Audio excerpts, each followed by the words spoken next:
ശ്രേഷ്ഠരായ കർത്താവിൻ്റെ ദാസന്മാരെ ഓർക്കുന്നു.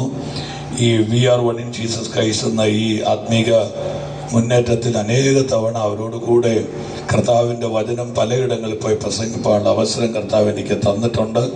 പ്രിയ സൈമൻ ചാനെ ഓർക്കുന്നു, കർത്താവിൻ്റെ ദാസൻ പ്രിൻസിനെ ഓർക്കുന്നു, ആമേൻ. പ്രിയ കർത്താവിൻ്റെ ദാസൻ ബീച്ചാനെ ഓർക്കുന്നു. ഒരുമിച്ച് കർത്താവ് അവസരങ്ങൾ നൽകിയല്ലോ. റജി പാസ്റ്ററെ ഓർക്കുന്നു. കർത്താവ് എല്ലാ കർത്തൃദാസന്മാരെയും ഒരുമിച്ച് അനുഗ്രഹിക്കട്ടെ എന്ന് ഞാൻ കർത്താവിനോട് പ്രാർത്ഥിക്കുന്നു. തികഞ്ഞ പ്രാർത്ഥനയോടെ ആരാധന നയിക്കുന്ന കർത്താവിൻ്റെ ദാസന്മാർക്ക് വിശേഷാൽ വന്ദനം. കർത്താവ് നമ്മെ ഒരുമിച്ച് അനുഗ്രഹിക്കട്ടെ എന്ന് പ്രാർത്ഥിക്കുന്നു. വളരെ ആമേൻ തികഞ്ഞ ഏകാഗ്രതയോടെ നിറഞ്ഞ ദൈവഭക്തിയോടെ നമുക്ക് കർത്താവിനെ കാത്തിരിക്കാം. ഈ ദിവസങ്ങളിലൊക്കെ പോകുന്ന യോഗങ്ങൾക്കൊക്കെ മഴയുണ്ട്, മഴക്കാറുണ്ട്, ചിലയിടത്ത് നല്ല കാറ്റുണ്ട്, ചിലത് മനുഷ്യൻ്റെ ഒളിച്ചൂടെ തരാം. അവിടെ ഇങ്ങനെ എൻ്റെ റിവർ വെച്ച് കൂട്ടിയിടാവും, തുള്ളി ഇങ്ങനെ പ്രതിസന്ധിയൊക്കെ ഉണ്ടാകുമ്പോൾ റൈറ്റ് അനേകർ ചോദിക്കുന്ന ചോദ്യമുണ്ട്, എന്തിനാണ് ഈ മഴയത്ത് യോഗം നടത്തുന്നത്? മഴ മാറിയിട്ട് യോഗം വെച്ചാൽ പോരെ എന്നൊരു ചോദ്യം ഞാൻ സാധാരണ കേട്ടിട്ടുണ്ട്. ഞാൻ അവരോട് തിരിച്ചു ചോദിക്കാറുണ്ട്, നാട്ടിൽ കെട്ടിത്തൂങ്ങാൻ പോകുന്നവൻ മഴ കഴിഞ്ഞിട്ട് തൂങ്ങാമെന്ന് ചിന്തിക്കുന്നില്ല, മഴയ്ക്കിടയ്ക്ക് കെട്ടിത്തൂങ്ങും. ആമി വിഷം മേടിച്ച് പെരയ്ക്കകത്ത് വെച്ചിരിക്കുന്നവൻ മഴ മാറിയിട്ട് വിഷം കുടിക്കാമെന്ന് ചിന്തിക്കുന്നില്ല, അവൻ അതിൻ്റെ ഇടയ്ക്ക് കുടിക്കും. അങ്ങനെയാണെങ്കിൽ സുവിശേഷ യോഗം ഇതിൻ്റെ ഇടയ്ക്ക് നടക്കേണ്ടതാണ്. ചിലര് മഴ കഴിയുന്നത് വരെ കാത്തിരിക്കത്തില്ല. അതുകൊണ്ട് തന്നെ ഒരു യോഗവും അബദ്ധത്തിൽ സംഭവിക്കുന്നതല്ല. ഇത് ദൈവത്തിൻ്റെ പദ്ധതിയാണെന്നോർത്ത് ആ കരങ്ങളൊന്ന് സ്വർഗത്തിലേക്ക് ശക്തിയോടെ ഉയർത്തി ഒന്ന് ഹല്ലേലൂയ പറഞ്ഞാട്ടെ. ഞാനൊരു സുവിശേഷ പ്രസംഗകനാണ്. ഒരുപക്ഷെ പന്തലിനകത്ത് ഇളക്കമുണ്ടായില്ലെങ്കിലും പാപത്തിന്റെ ശക്തികൾക്കും പാതാളത്തിന്റെ ശക്തികൾക്കും പേടിയുള്ളൊരു വിഷയമുണ്ട്. അത് നസ്രയനായ യേശുവിന്റെ ക്രൂശാണ്. ബൈബിൾ പറയുന്നു, മറ്റൊരുവനിലും രക്ഷയില്ല, നാം രക്ഷിക്കപ്പെടുവാൻ ആകാശത്തിന്റെ കീഴിൽ ഭൂമിക്ക് മുകളിൽ യേശു എന്ന നാമമല്ലാതെ വേറൊരു നാമമില്ല. ഇന്ത്യ മഹാരാജ്യത്ത് എത്രയോ ഭീകരമായ പീഡനങ്ങൾ സുവിശേഷ വിരോധികളാൽ കർത്താവിന്റെ ദാസന്മാർ അനുഭവിക്കുന്നുണ്ട്. ചോരമണക്കുന്ന, കാതടപ്പിക്കുന്ന, കരച്ചിൽ കേൾക്കുന്ന എത്രയോ മനസ്സാക്ഷി മരവിച്ചു പോയ ആക്രമണങ്ങൾ ഈ ഇന്ത്യ മഹാരാജ്യത്തിൽ തന്നെ ദൈവസഭ നേരിട്ടിട്ടുണ്ട്. വടക്കേ ഇന്ത്യകളിൽ നമ്മുടെ നാട്ടിൽ തന്നെ തെരുവോരങ്ങളിൽ ഇത്രയും പ്രശ്നങ്ങൾ ഉണ്ടായിട്ടും പിന്നെ എന്തിനാണ് പിന്നെയും പ്രസംഗിച്ചു കൊണ്ടിരിക്കുന്നത്? മറുപടി ആ വാക്യത്തിൽ തന്നെ ഉണ്ട്, മറ്റൊരുവരിലും രക്ഷയില്ല. ആ കൈയൊന്ന് ഉയർത്തിപ്പിടിച്ചുകൊണ്ട് രാമേൻ പറയാമെങ്കിൽ, മറ്റൊരുവരിലും രക്ഷയില്ല, നാം രക്ഷിക്കപ്പെടുവാൻ ആകാശത്തിന്റെ കീഴിൽ യേശു എന്ന നാമമല്ലാതെ വേറൊരു നാമം ഇല്ലാത്തത് കൊണ്ട് ഈ നാമം ഉയർത്തപ്പെട്ട മതിയാകത്തുള്ളൂ.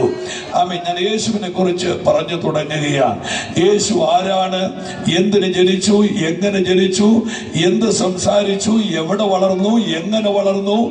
എത്ര നാൾ ശുശ്രൂഷിച്ചു? എന്താണ് ശുശ്രൂഷിച്ചത്?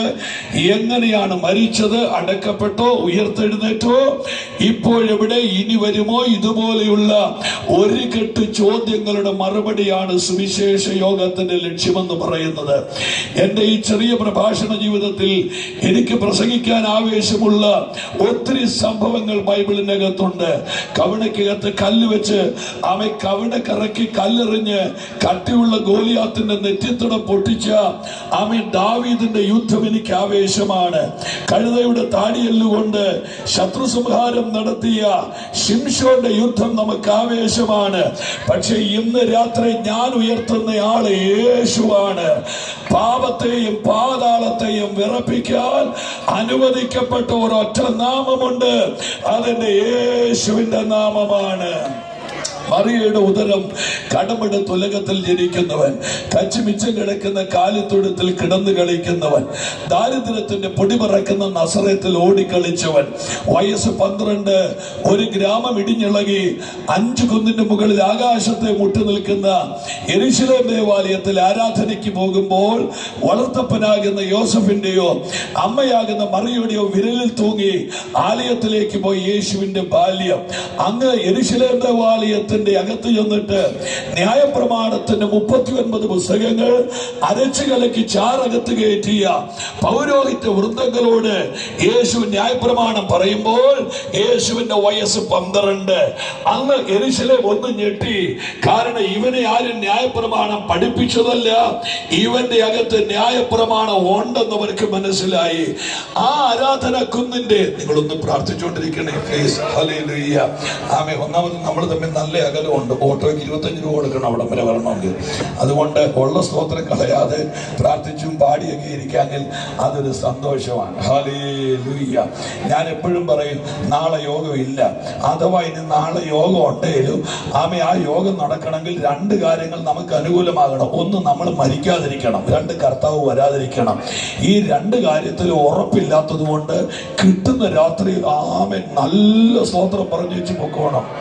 ഇന്ന് രാത്രി കൈകെട്ടി യോഗത്തിലിരുന്നേച്ച് രാവിലെ വീട്ടിൽ ചെന്നേച്ച് ഭാര്യ ഒരു കപ്പ് കാപ്പി കൊടുക്കുമ്പോൾ കൈ ഉയർത്തി ആ കാപ്പി മേടിക്കാമെന്നുള്ളത് നമ്മുടെ വ്യാമോഹം മാത്രമാണ്. അങ്ങനെ ആഗ്രഹിച്ചു കിടന്ന എത്രയോ പേരുടെ കൈ ആ രാത്രിയിൽ തന്നെ ചലിക്കാതെ വന്നിട്ടുണ്ട്. അപ്പോൾ രക്തം ഓടുമ്പോഴും തൊണ്ടക്കുഴിയിൽ ശബ്ദം ഉള്ളപ്പോഴും ആമേൻ ജീവനുള്ളവരുടെ ദേശത്ത് ജീവനോടെ ഇരുത്തിയത് കൊണ്ട് കർത്താവിനെ ആരാധിക്കാൻ കരുത്തുള്ള ദൈവമൊക്കെ ആമേൻ നല്ലപോലെ കർത്താവിനൊന്ന് ഹല്ലേലൂയ പറഞ്ഞാട്ടെ. ഞാൻ സാധാരണ ദൈവമക്കളോട് പറയാറുണ്ട്, സഭയുടെ 4 ഭിത്തിക്കുള്ളിൽ കാണിക്കേണ്ട പ്രകടനമല്ല ആരാധന. ഏത് നാൽക്കവലയിലും ഏത് 4 ആള് കൂടുന്നിടത്തോ ജീവൻ തന്ന കർത്താവിനെ പരസ്യമായി നാണം കൂടാതെ ആരാധിക്കാൻ കരുത്തുള്ള ദൈവമക്കളെ ഓർത്ത് ഞാൻ കർത്താവിനെ സ്തോത്രം ചെയ്യുകയാണ്. ഒരു വാക്കും കൂടെ കേട്ടി പറയാം, കാലപ്പഴക്കം ആർക്കും ആരാധിക്കാതിരിക്കാനുള്ള ലൈസൻസ് തരുന്നില്ല. അറിയും തോറും ആരാധന വർദ്ധിക്കുന്നവരെ ഓർത്ത് ഞാൻ എന്റെ കർത്താവിനെ സ്തോത്രം ചെയ്യുകയാണ്. യെരൂശലേമിന്റെ കുന്നിൽ നിന്ന് മലയടിവാരത്തിലേക്ക് ഇറങ്ങി വന്ന എന്റെ യേശു, ഞാൻ എന്തിനായി ചരിത്രം പറയുന്നറിയോ? ജീവിതത്തിൽ ഇന്ന് വരെ സുവിശേഷ പ്രസംഗം കേൾക്കാത്ത ഏതെങ്കിലും ഒരുത്തൻ തൂണെ ചാരി നിന്നോ, പോസ്റ്റേ ചാരി നിന്നോ, മതിലെ മുട്ടി നിന്നോ, സിറ്റൗട്ടിലിരുന്നോ, അല്ലെങ്കിൽ ഗെറ്റൗട്ടിലിരുന്നോ, എവിടെയെങ്കിലും ഒക്കെ ഇരുന്ന് ഈ സുവിശേഷം കേട്ടാൽ യേശു ആരാണെന്ന് അവർ ഇരുട്ടിൽ തപ്പാതിരിക്കാനാണ് ഞാൻ ഇത്രയും തെളിച്ച് നിങ്ങൾ പറയും ഇതൊക്കെ എനിക്കറിയാം എന്നെനിക്കും അറിയാം. പക്ഷേ ഇത് സുവിശേഷ പ്രസംഗമാണ്. ഞാനൊരു ഹൈന്ദവ കുടുംബത്തിൽ നിന്ന് കർത്താവിനെ തേടി ഇറങ്ങിയ ഒരു വീട്ടിലെ ആളാണ്. ഇന്ന് ഞങ്ങളുടെ വീട്ടിൽ ഉപദേശിമാരെ ഞങ്ങൾ 5 എണ്ണം ഉണ്ട്. 2 IPC, 1 AG, 1 ന്യൂ ഇന്ത്യ, 1 സ്വതന്ത്ര സഭ. നിങ്ങൾക്ക് അറിയേണ്ടത് സ്വതന്ത്ര സഭ ആരാണെന്നല്ലേ? അത് ഞാൻ. ആശ്വാസമായല്ലോ. ഇനി മുൻപോട്ട് പോകാം. ഹല്ലേലൂയ.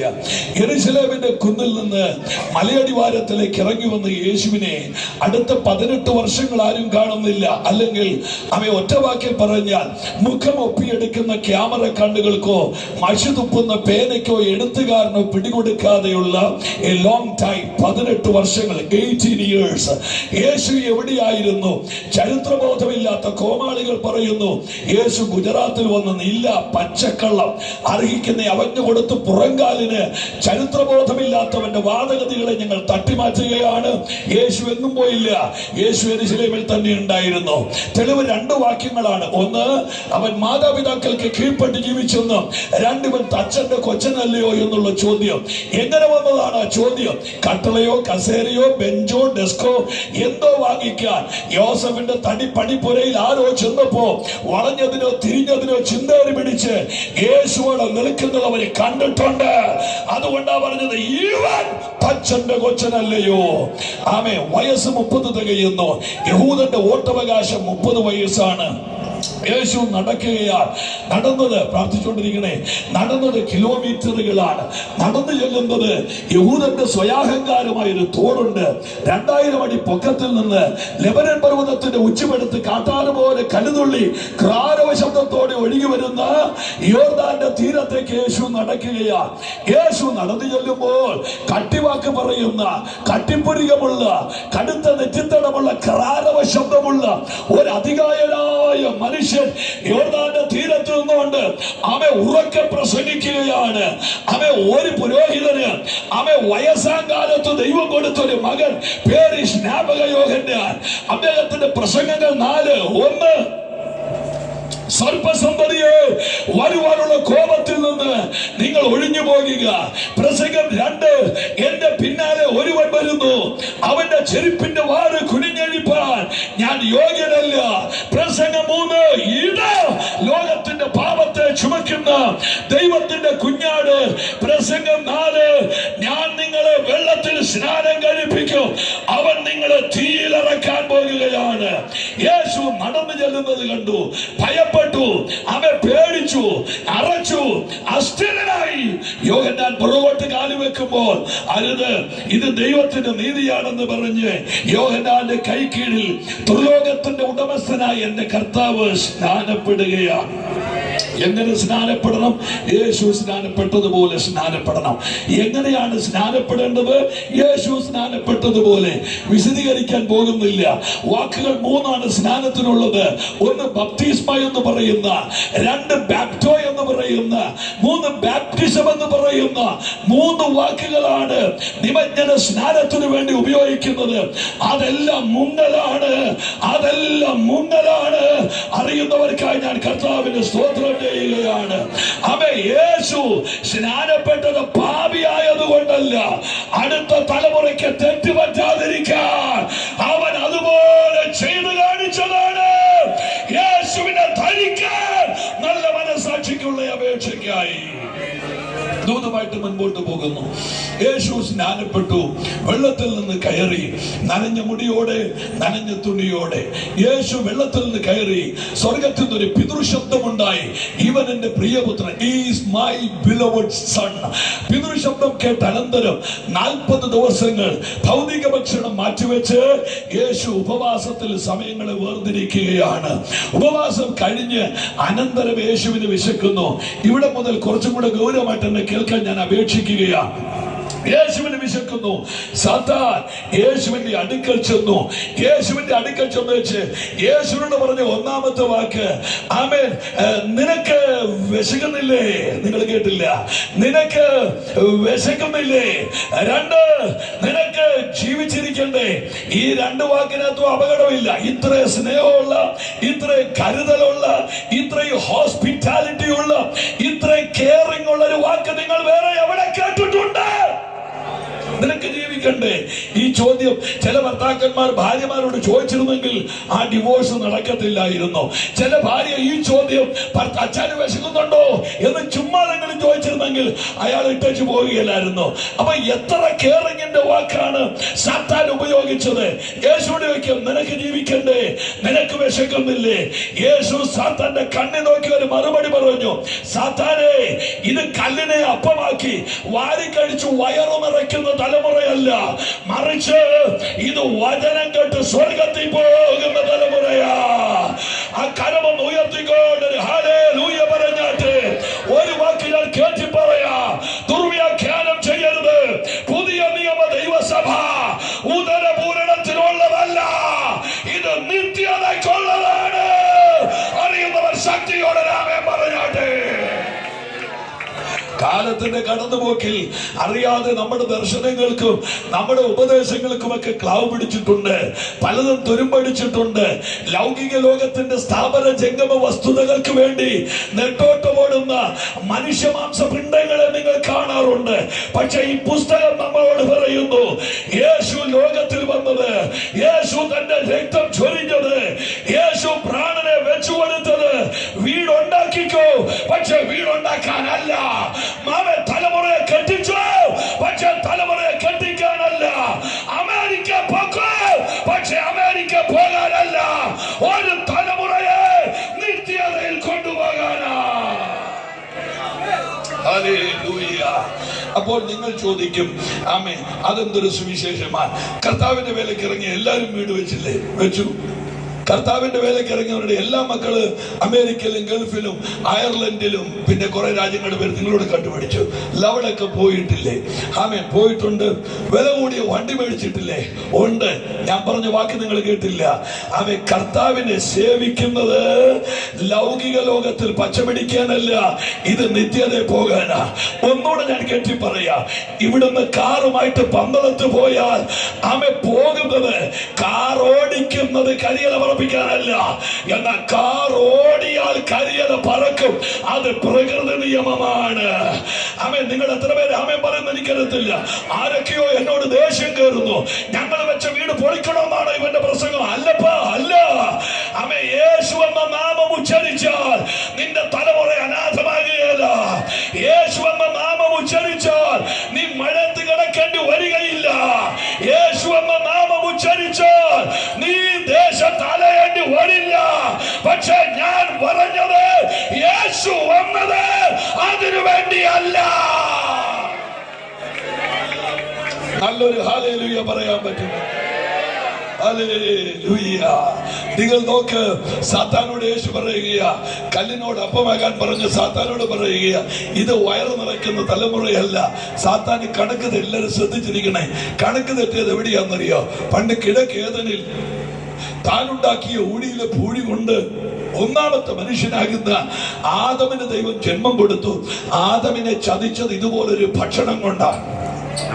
ഓ ഹല്ലേലൂയ.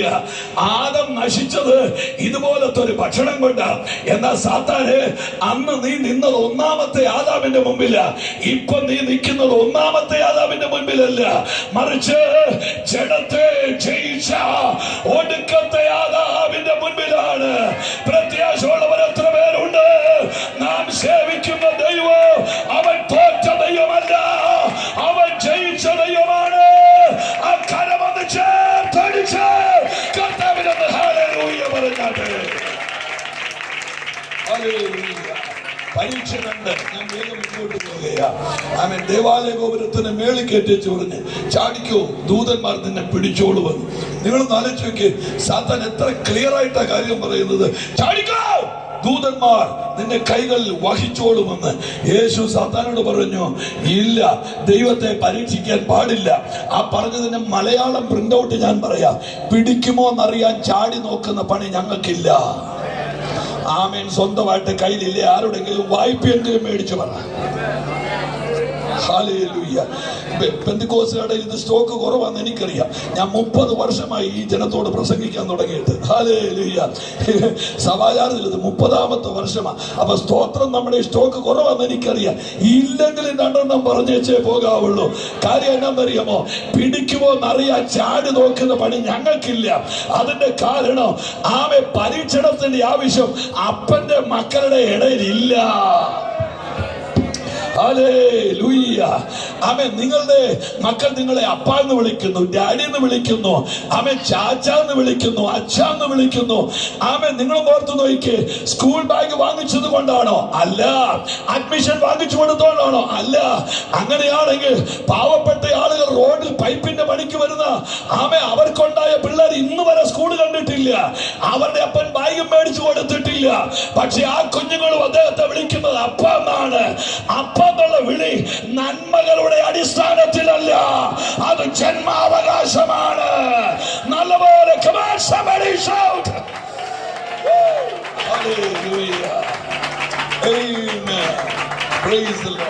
ചാടി നോക്കുന്ന പണി ഞങ്ങൾക്കില്ല. ചാടി നോക്കുന്ന ജോലി ഞങ്ങൾക്കില്ല. അതിന്റെ അർത്ഥമല്ല, ഞങ്ങൾക്കറിയാവുന്ന അപ്പനെ ഞങ്ങൾക്കറിയാം. 3ാമത്തെ കാര്യം, വേഗം മുൻപോട്ട് പോകുന്നു.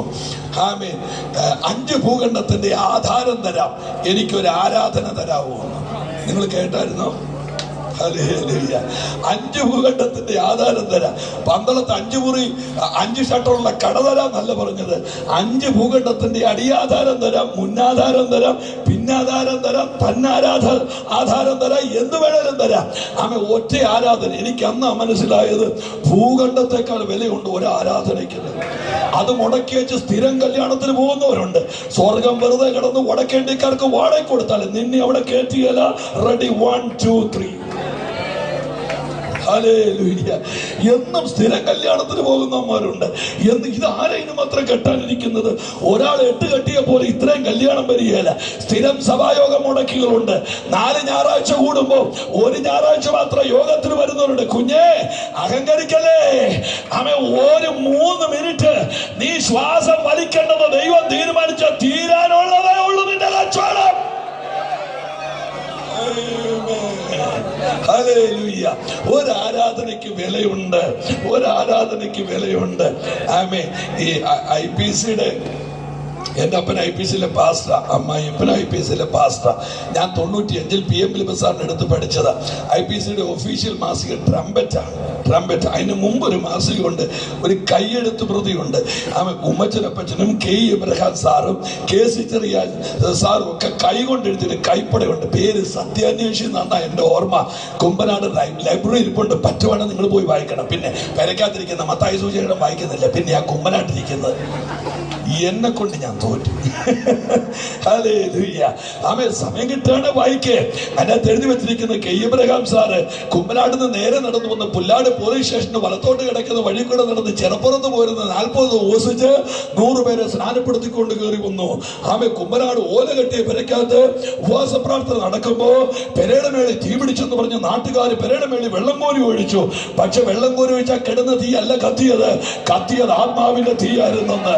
കുമ്പനാട് ഗ്രൗണ്ടിൽ കൺവെൻഷൻ നടന്നുകൊണ്ടിരിക്കുമ്പോ പ്രൈവറ്റ് ബസ്സിൽ പോയോ വണ്ടിക്കകത്തിരുന്ന് അഭിഷേകം പ്രാപിച്ചെന്ന് നിങ്ങളൊന്ന് ആലോചിച്ചു നോക്കി. സഭാഹോളിനകത്ത് കയറി ഈജിപ്തിലെ പിരമിഡ് പോലെ കുത്തിയിരിക്കുന്ന സകല അവന്മാരും ഇന്ന് രാത്രി കേട്ടോണോ? നമ്മുടെ പിതാക്കന്മാരല്ല, ആരാധിച്ചു കയറിയവരാണ്. ആ കയ്യൊന്നടിച്ചു പോയി തുറന്ന് ആരാധന ഇല്ലെങ്കിൽ പുതിയ നിയമസഭയില്ല.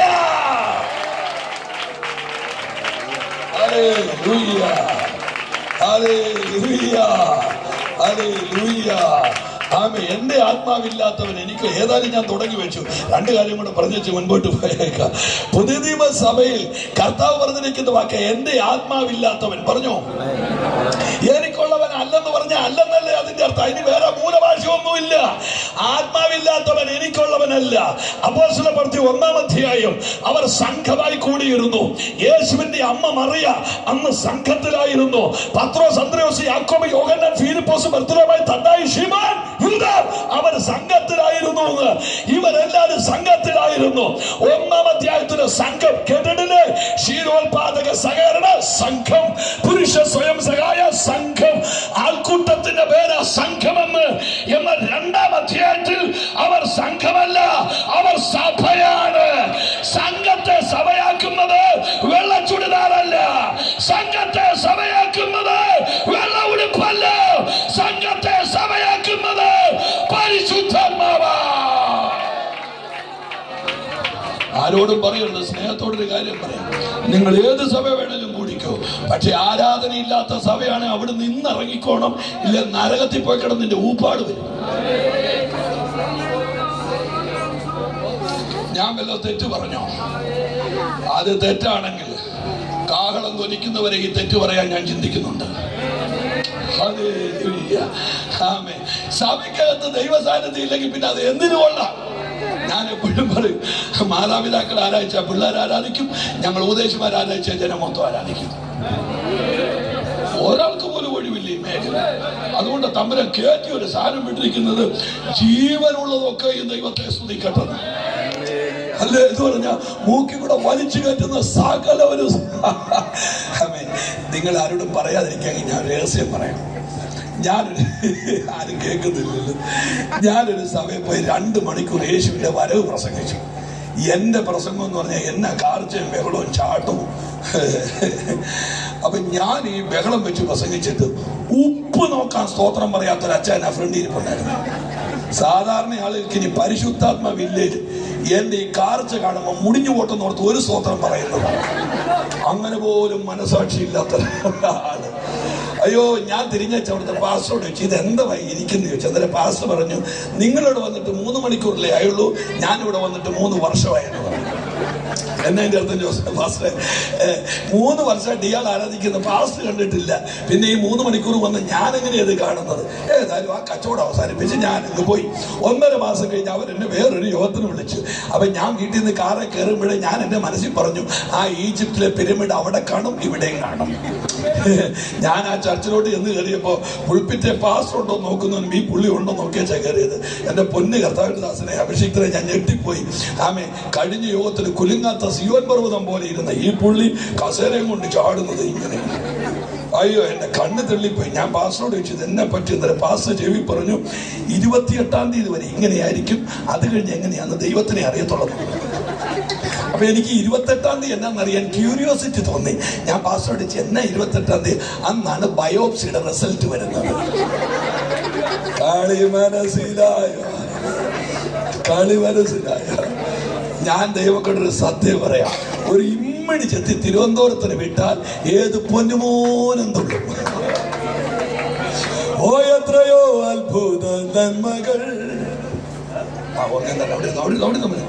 കർത്തൻ ചെയ്തതു നിനച്ചിടുകിൽ, എത്രയോ അത്ഭുത നന്മകൾ യേശു ചെയ്തതു നിനച്ചിടുകിൽ, ഇതുവരെ ശുഭമായി നടത്തിയോ നീ മേലും നടത്തിയിടുമേ.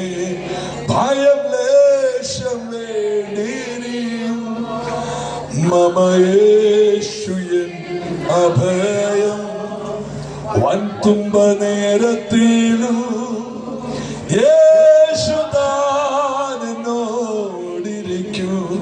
ഞാനിന്ന് ഇങ്ങോട്ട് വണ്ടി വന്നപ്പോഴെല്ലാം ചിരിക്കുമായിരുന്നു. കാര്യം ഒരു 3 മാസമായിട്ട് തുടർമാനം പ്രസംഗിച്ചുകൊണ്ടിരുന്നു. ഞാൻ ഇന്ന് രാവിലെ പാട്ട് റെക്കോർഡ് ചെയ്യാൻ വേണ്ടി സ്റ്റുഡിയോ ചെന്നപ്പോൾ ആ സ്റ്റുഡിയോ ചെയ്തുകൊണ്ടിരിക്കുന്ന പോലെ തൊണ്ടയ്ക്കകത്ത് തന്നെ ക്രാക്കായി വരുന്നത്. ഞാൻ പറഞ്ഞു ഈ ക്രാക്ക് കേട്ടാൽ മതി.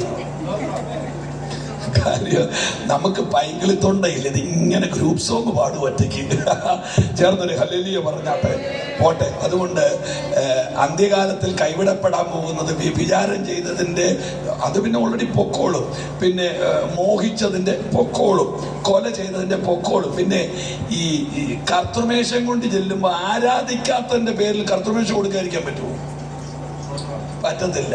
പക്ഷേ മത്തായി സുവിശേഷം 25 പറയുന്നു, പാത്രത്തിൽ എണ്ണയില്ലാത്തവനെ ഞാൻ കയറ്റി തരുന്നു. കേട്ടില്ലല്ലേ? എപ്പോഴെങ്കിലും കേൾക്ക. ഞാൻ സുവിശേഷം പറയട്ടെ. കൈ എടുത്തിട്ട് ഹല്ലേലൂയ പറഞ്ഞ അയ്യോ ഹല്ലേലൂയ വലിഞ്ഞു. കഠോരമായ 3 പരീക്ഷകളുടെ കെട്ടഴിച്ചു വിട്ടു.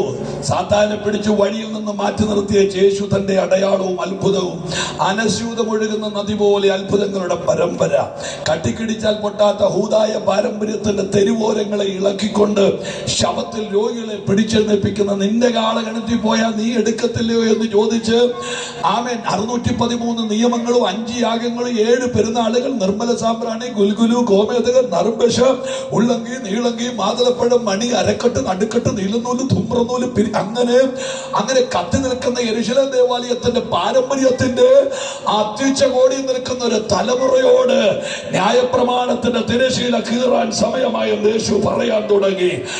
ദാസ്യത്വം അവസാനിക്കുന്നു, പുത്രത്വം എൻ്റർ ചെയ്യാൻ പോകുന്നുവെന്ന് യേശു അവരോട് പറയാൻ തുടങ്ങി. യേശു ചെയ്ത അത്ഭുതങ്ങൾ ഏതാണ്ട് 40 എണ്ണത്തിൽ താഴെയാണ്. കണക്ക് പറഞ്ഞാൽ 37-ലധികം, അല്ലെങ്കിൽ 37, അല്ലെങ്കിൽ 36. ചിലതിന്റെ ആവർത്തനങ്ങളുണ്ട്. എഴുതി വെച്ച ലിഖിതമായ അത്ഭുതങ്ങൾ. ഒന്ന്, പച്ചവെള്ളത്തെ വീഞ്ഞാക്കി 1ാമത്തെ അടയാളം. എന്നോട് കൂടെയുണ്ടോ? 3 മരിച്ചവർക്ക് ഉയർപ്പ്. യായിറോസിന്റെ മകളെ വീട്ടിൽ വെച്ച് ഉയർപ്പിക്കുന്നു. നൈനിലെ വിധവയുടെ മകനെ റോട്ടിൽ വെച്ച് ഉയർപ്പിക്കുന്നു. ലാസറിന്റെ വീട്ടിലുമല്ല റോട്ടിലുമല്ല, കല്ലറയ്ക്കകത്തുനിന്ന് ആമെ പൊക്കിത്തരികയാണ്. ഞാൻ ഈ ദേശത്തിന്റെ പേര് മനസ്സിൽ നിന്ന് പോയി എങ്കിലും ഞാൻ ഈ ദേശത്തോടൊരു ദൂത് പറയാം. ആമെ വീട്ടിൽ നഷ്ടപ്പെട്ടാൽ വീട്ടിൽ വന്ന് തിരിച്ചു തരാൻ, റോട്ടിൽ കൈവിട്ടു പോയാൽ റോട്ടിൽ വന്ന് മടക്കി തരാൻ, അല്ല കൈവിട്ടു പോയത് കല്ലറയിലാണെങ്കിൽ അവിടെ വന്ന് മടക്കി തരാൻ കരുത്തനായ ഒരു ദൈവം ഇന്ന് രാത്രി ഇവിടെ വന്നിട്ടുണ്ട്. അവൻ നഷ്ടങ്ങളെ ലാഭമാക്കുന്ന ദൈവമാണ്. ഇടയൻ എന്ന വാക്ക് വിശ്വവിഖ്യാതമായ ഒത്തിരി ഗൗരവമുള്ളൊരു വാക്കാണ്. ആ വാക്കിന്റെ നമുക്ക് എത്തിപ്പിടിക്കാൻ കഴിയാത്ത ഒത്തിരി അർത്ഥങ്ങളുള്ള കൂട്ടത്തിൽ കർത്താവ് പറഞ്ഞൊരു വാക്ക് തന്നെ പറയാം. ഒരിടയന് 100 ആട് ഉണ്ടെന്നിരിക്കട്ടെ. ഇടയ ശുശ്രൂഷയുടെ പ്രത്യേകത ഞങ്ങൾ ബൈബിൾ കോളേജിൽ പിള്ളേരെ പഠിപ്പിക്കുമ്പോൾ ഞാനൊരു 5 വർഷം പഠിപ്പിച്ചിരുന്നു. ഇപ്പൊ സമയം കിട്ടാത്തതുകൊണ്ട് പോകുന്നില്ല. ഞങ്ങൾ സ്ഥിരം പറയുന്നൊരു കാര്യമുണ്ട്. ഇടയന്റെ ഏറ്റവും വലിയ പ്രത്യേകത 100 ആടുണ്ടെന്നിരിക്കട്ടെ, എത്ര ആടുണ്ടെന്നുള്ളതിന് വ്യക്തമായ ബോധം ഉണ്ടായിരിക്കണം.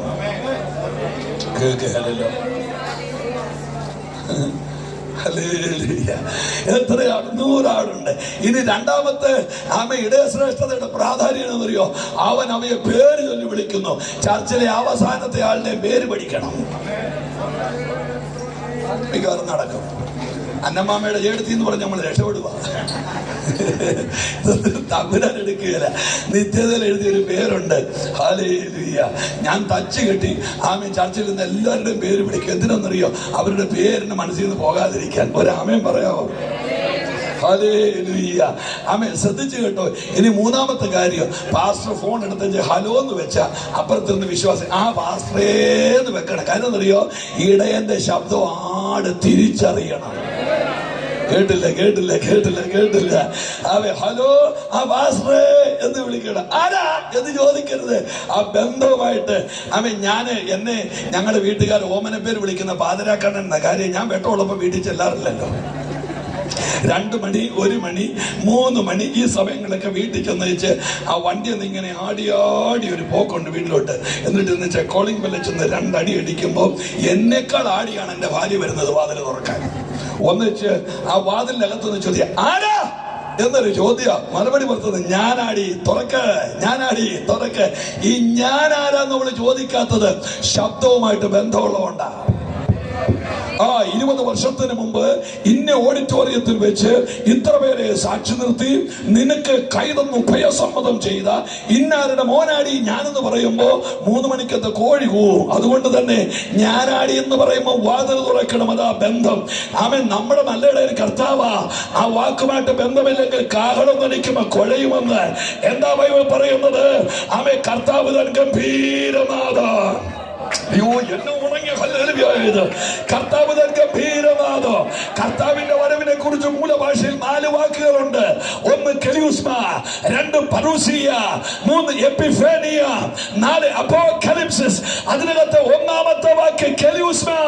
കെലിയുസ്മ എന്ന വാക്കിന്റെ മലയാള അർത്ഥം ഉത്തേജിപ്പിക്കുന്ന ദൈവശബ്ദം. ഏതാണ് വാക്ക്?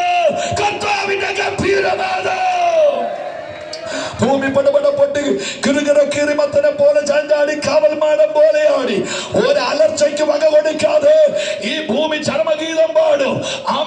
അങ്ങ് വത്തിക്കാനിൽ സമ്മേളനം നടക്കുന്നു. ഏകലോക ഗവൺമെന്റ് വരാൻ പോകുന്നു. ഏക മതം വരാൻ പോകുന്നു. ഏക ഗവൺമെന്റ് വരാൻ പോകുന്നു. കൃപയുള്ള ദൈവമക്കൾക്കറിയോ? കാഹളം കേൾക്കാറായി. കരമം അടിച്ച് യേശു വരാറായി. അവന്റെ ശബ്ദം. പ്രത്യാശയുള്ളവര് കരങ്ങളെ തട്ടി കണ്ണുനീരില്ലാത്ത നാട്ടിലേക്ക്, ശാപമില്ലാത്ത വീട്ടിലേക്ക്, വേദനയില്ലാത്ത നാട്ടിലേക്ക്.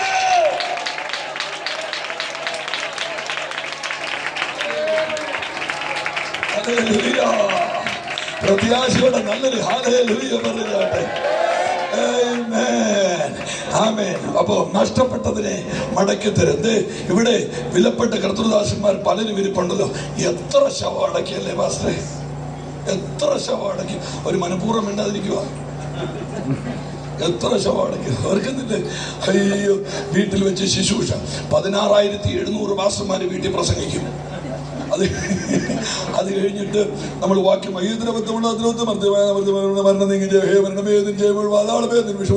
അവസാനം പറയും വേണ്ടപ്പെട്ടവരെല്ലാം കണ്ടെങ്കിൽ വന്ന് ഇങ്ങോട്ട് കയറി വന്ന് ഉമ്മയും കൂടെ കൊടുത്തേക്കാൻ പറയും. ചിലക്ക് കൈ വെച്ചേച്ച് കൈക്ക് തുമ്മ കൊടുക്കുന്നതാണ്. എന്തിനാ നീ വയ്യാത്ത പട്ടി കയ്യാലെ കയറാൻ പോകുന്നത്? ഇയാൾക്ക് ഉമ്മ കൊടുക്കാൻ മേലെ കൊടുക്കണ്ടെന്ന് അവിടെ കിടക്കട്ടെ. ഏതായാലും ഈ അമ്മച്ചത് അറിയാൻ പോകുന്നില്ലല്ലോ.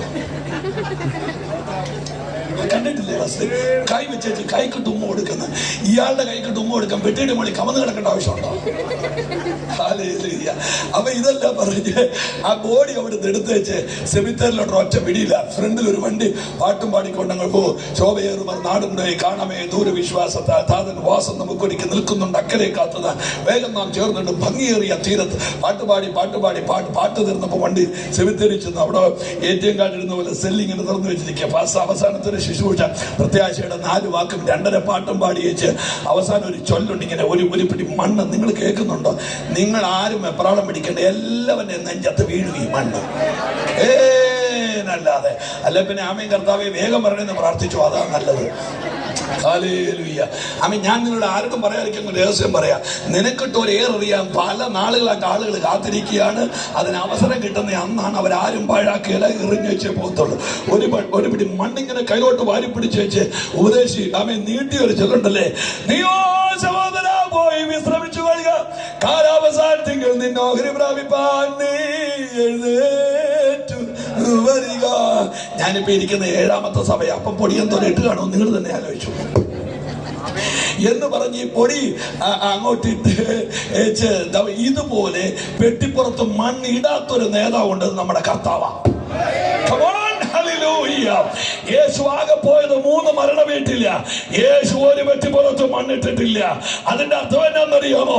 അവൻ മൂടാൻ വന്നതല്ല, അവൻ ഉയർപ്പിക്കാൻ വന്നവനാണ്. ആമേ. കരമം അടിച്ച് യേശുവിന് വന്ന് പറഞ്ഞാട്ട്, യേശു അടക്കാൻ വന്നതല്ല, യേശു ഉയർപ്പിക്കാൻ വന്നതാണ്, യേശു മൂടാൻ വന്നതല്ല.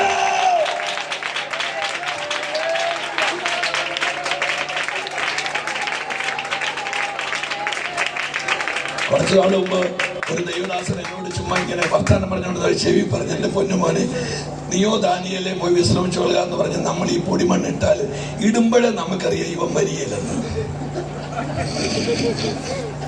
എന്നിട്ട് എന്നാലും വരികയില്ലെന്ന് നമുക്ക് പറയാൻ പറ്റുകയല്ലോ. പണ്ടൊരു മരണ വീട്ടിൽ ഒരച്ചായനെ പാസ്റ്റർമാരെല്ലാം പുകഴ്ത്തിയപ്പോ തലക്കിലിരുന്ന അമ്മാമ്മ മോനോട് ചോദിച്ചു, നമ്മുടെ ഒപ്പ തന്നെയാണോ എന്ന് നോക്കടാന്ന് പറഞ്ഞാൽ അത് കിടക്കുന്നു.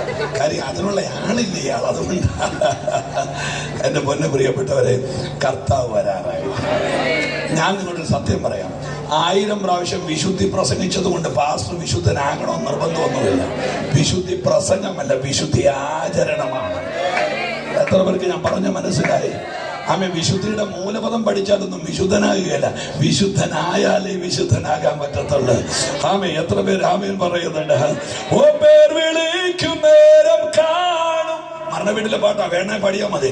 പേർ വിളിക്കും നേരം കാണും, പേർ വിളിക്കും നേരം കാണും, പേർ വിളിക്കും നേരം കാണും എമ്പേ.